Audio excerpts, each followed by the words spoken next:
you mentioned that you had breeder stock and birds went out, but you also said you did do some of the killing or the butchering here, not of your pets, but of let's talk about Of the your meat birds. business. Yeah. Sure. Say because we did incubating and hatching here, so we did raise them to a marketable stage. If we had, say, like I said, they would normally go about 15 to 17 months of age from here to a processing plant. Only the feeder birds. And again, that was very few that ever did leave the farm, but in the same respects, showing out the viability of it. But when we talk about farm gate sales and doing it on the farm, we did. We absolutely did. If there was a bird, say, that number one, if they broke their leg, you just didn't go drag that bird off and bury it. There's, again, to break down and honor the entire bird and all the components of it. So we would shoot the bird in the head.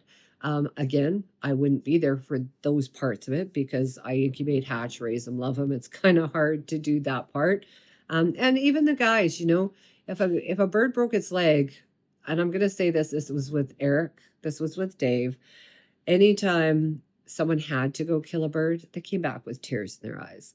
It's not an easy thing to kill an animal, but it's in the same respects if you know they have to be killed, or if there was a bird that we knew that needed to go on the trailer load for meat, but wouldn't have made the trip, or we were worried about that bird making the trip, but we knew again that bird probably wouldn't live a healthy life, or that bird, again, you can't have someone, well, and I shouldn't say it because we had a couple. Trevor, Trevor had enough, and he broke Everybody his. knows about Trevor. We've Right. all heard. If you follow Okay. the song at all, we know who Trevor was. But Trevor was an older rooster too. He had his own little harem. They bred, they laid eggs, they were happy, but they lived in the herd pen. They just lived not in the general public. So no, Trevor also was here, and he should have hit a wagon. But the same thing, there's some that, for whatever reason, you spend more time with and you start to love. And we had a Trevor and Eric. So my brother-in-law's name was Trevor and Eric, and they hung together. So it was just so suitable. And Eric also had a gimp foot.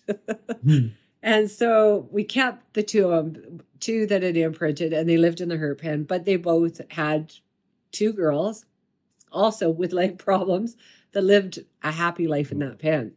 They had a nest. They laid tons of eggs because they had no stress on them. They were in the herd pen.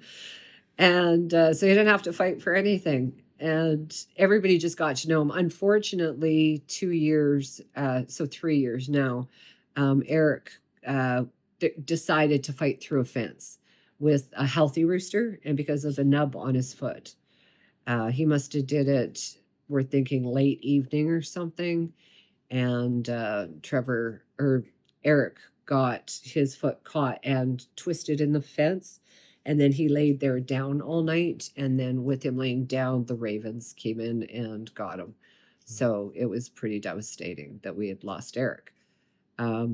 So that's unfortunate, but no. So there would be the odd time, and yes, then like I said, I wouldn't be there for that part of it. But if we had to do a bird on farm, absolutely we would do it, and we would have it. I don't even know if this is all able to be said online, but we would shoot it in the head so it was really fast, and then they would cut its throat right away so that it would bleed out, hang it by the bobcat, and so by the time it came to the yard, to where we were going to do everything, I basically wouldn't see even who it was. I knew who it was, but you could detach a little bit from it because now it's a process that has to be done. And so as a farmer also, there's some things you do that you don't like to do, but you do them.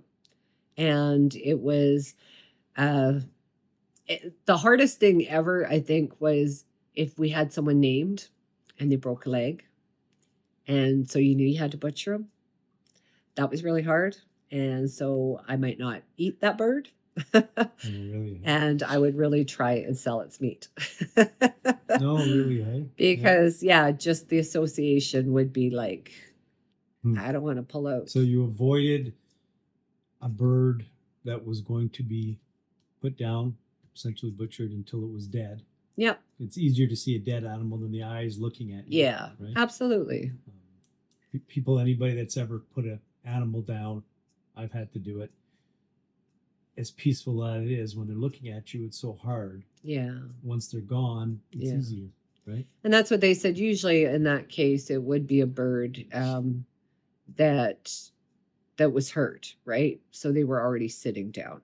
So they would go up behind him and destroy him that way so that they didn't have to look at them and make it really quick. And that was the whole basis of it, was if you had to make sure it was quick so that the bird wasn't harmed in any way. And it is, no matter what. And like I said, I don't know. I can't be the only one out there that goes through this either. Like, yeah, I'm really sensitive with animals, and everybody knows as I've got 2 squirrels that run up for peanuts, and I got a whole bunch of wild turkeys that still come out back. People are like, what is she doing with that wheat? She doesn't have Crazy anything. bird lady. Yeah, and I'm like, here, turkey, turkey, turkey. And I just throw out the grain and away I go. But I swear, I'm sure everybody, like I said, if you're a good farmer, you got to have compassion and empathy for your animals. If you're not, then you shouldn't have animals, I think, because every animal should feel loved no matter what, even if they're a meat bird. But in the same respects, like I said, I would just not, if I knew, I would try not to be so close to that animal. But nonetheless, I said prayers over all of them when they went. That's for sure. There's a picture that a group, we're not going to talk, we'll talk about later. There's a picture online. Oh yeah, I've of seen you it. with a tray of ostrich, and it's so anybody that hasn't seen the picture, there's a picture online, you can find it. Yeah. Of Karen in the kitchen, standing over some ostrich bones with a big smile, and they've made it so evil. And Yeah. talk about the picture. That's really sad. You know, that is absolutely sad. And it was a day with my kids, and we were at Katie's house. We had set up Bizarre Bites.